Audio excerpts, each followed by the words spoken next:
Alright, what's up guys? NinjaDeathStrike here, bringing you another Pokemon XY Pokemon Showdown battle, and today I am still using the same team that I was using day one, the first half of day one.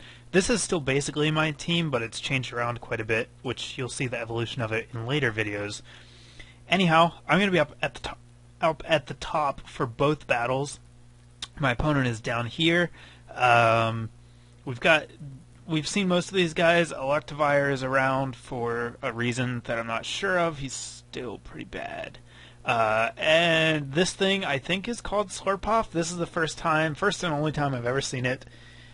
And all I know is it's pure fairy type. I had literally no idea what it did.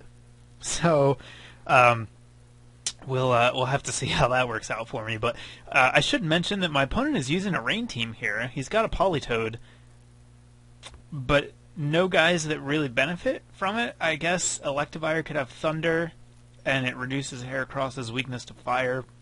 Seems like an odd choice to have the Politoed there when he doesn't have anything to take advantage of it.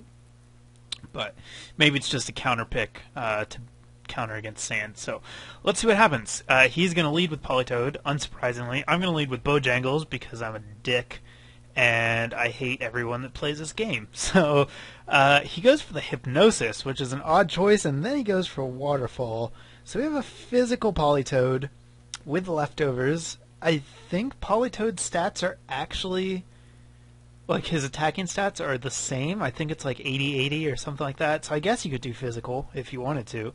Ferrothorn just doesn't care about Politoed, though, and is going to take him out with Power Whip. So in comes Electivire. I scout to see what his move is going to be. He shows me Flamethrower. Usually Electivires are mixed, or they used to be, but Nike should be able to handle everything it has. So I switch into Nike, take the Flamethrower. He doesn't want to stay in, even though Gastrodon cannot get Earth Power right now. That's a Gen 5 only move. So I'm actually running Scald and Ice Beam. He doesn't know that, I guess. Makes a bad switch into Gliscor. Gets hit with a Scald and gets burned, so that's Gliscor down. And in comes Slurpoff. Again, I don't know what this does, so I just Toxic it. That seemed like a thing to do. And I thought maybe it was like a Wally thing. I don't know. He Toxics me too. I go into Ferrothorn thinking maybe it's a physical attacker. It's not. It's a special attacker. It has Flamethrower. I didn't know it could learn Flamethrower. It's an Ice Cream Cone. Like, one, did we really need two Ice Cream Pokemon? Was that necessary? And two, why does it learn Flamethrower? I don't know. Anyhow, I get the Leech Seed. Flamethrower is not enough to kill me. And now that I know it's a special attacker, I'm going to go back into Gastrodon and just rain on his Parade, and he'll die to Toxic. So that's fine. I don't think that thing's that good. It's not that scary. Sylveon seems like by far the best pure fairy type. We'll have to wait and see if that pans out. But anyhow, that's dealt with. Heracross is in, and he's going to Mega Evolve into Mega Heracross. I basically go into Spike here as Death Fodder, but he misses his Mega Horn. That lets me get a Leech Seed up. Then I can start Protect Stalling him. I guess they still don't have back sprites for a lot of these Mega guys, so unfortunately you don't get to see what Mega Heracross looks like. I don't think he looks that great anyhow. He's kind of weird looking, like most of the Mega forms, but he's not in a good spot here. I'm going to switch in the Shadow on his Earthquake, and, you know, Gengar checks Heracross pretty hard. It does carry Stone Edge, but yeah, he didn't want to stay in and take that attack. He might have thought I was going to Mega Evolve, and he ends up switching into Aegislash, eating a Shadow Ball to the face. I switch out because I know that Aegislash can get Shadow Sneak, so I get Mega Absol out. Mega Absol is just going to fail to kill the Electivire and then die to Wild Charge, so that's a little unfortunate, but it's okay because it leaves him with just Heracross, and the Shadow is able to take him out after dodging the Stone Edge. Even if the Stone Edge hit, it wasn't a really big deal. I still had a full health Dragonite, so nothing was going to kill that, and I would have been able to win that way. So there's the first battle. Moving on to the second. We've got stuff going on here, and an important note in this battle, and probably for all the ones I've posted so far, or some of them, somehow at some point when I was editing my team, I changed Gengar's, well, I deleted his EVs. So in this battle, my Gengar is Serious Nature with 0 EVs, and it's going to be very important because I'm going to be very confused at one point in the game. So let's talk about his team. And I think something's, maybe I'm not paying attention, but it seems like Showdown is, I don't know, having some issues with Gen 5. Like, also canceling your moves and switching it sometimes doesn't work. Like, you still use the first move that you picked, or you don't switch, or stuff like that. And I've had a couple guys who I swear I did their EVs in nature get reset to have the standard blank EVs in nature. So maybe, I mean, it could just be me. That's certainly possible, but it's happened a couple times, and I think they get reset sometimes in the team editor somehow. Anyhow, team. His team's got a bunch of new guys. This is Zygrade. He's a ground dragon, which is really, really good typing, as Garchomp can attest to. I believe he's 600 base stats as well, so be interesting to see who's better. Garchomp has a far better ability, but this guy exists. He's pretty good.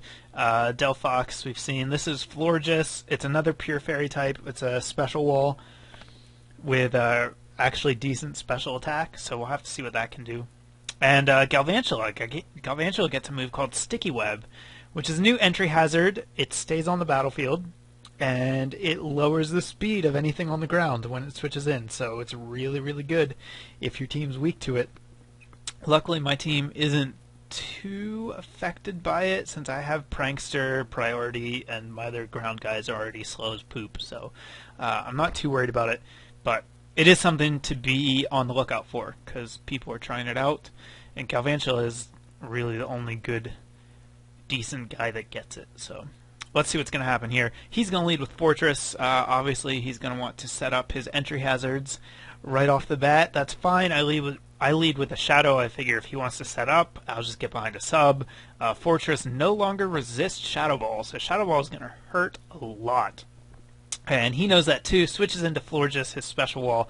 Unfortunately for him, I do get the special defense drop on the Shadow Ball. That's going to mean that Sludge Bomb, my secondary move choice for Gengar now, is going to do a ton of damage. I'm really torn between Sludge Bomb and Focus Blast. There's a couple of really annoying Pokemon that I would like to have Focus Blast for, but Sludge Bomb does deal with fairies, so it's a tough call. But anyhow, here, Zygarde, he outspeeds Gengar and kills him with an Outrage, so this immediately makes me think, oh, he's Scarfed. Scarfed Outrage, great. Bojangles is going to eat him for lunch. Bojangles is going to get up a sub, and then Bojangles is going to win the game, because that's what happens when you let Klefki get behind a sub for free. Turns out he's actually not Scarfed, and we'll see that later, and it's going to almost lose me the game, but Aegislash comes in. Aegislash and Klefki have an interesting relationship where normally whoever gets in first kills the other, so they kind of check each other. But here, I'm behind the sub, I get the confusion and the Perilous, and I just kill him. Delphox is going to miss her Fire Blast, so really, like, everything went my way this game, which is odd. I'm not used to that, but sometimes it happens. So in comes Zygrade again. I'm assuming he's going to Earthquake here. It makes sense that he would, since obviously Outrage isn't going to hit Bojangles. And now, thinking he's locked into Earthquake, I switch into Dragonite, figuring I can set up.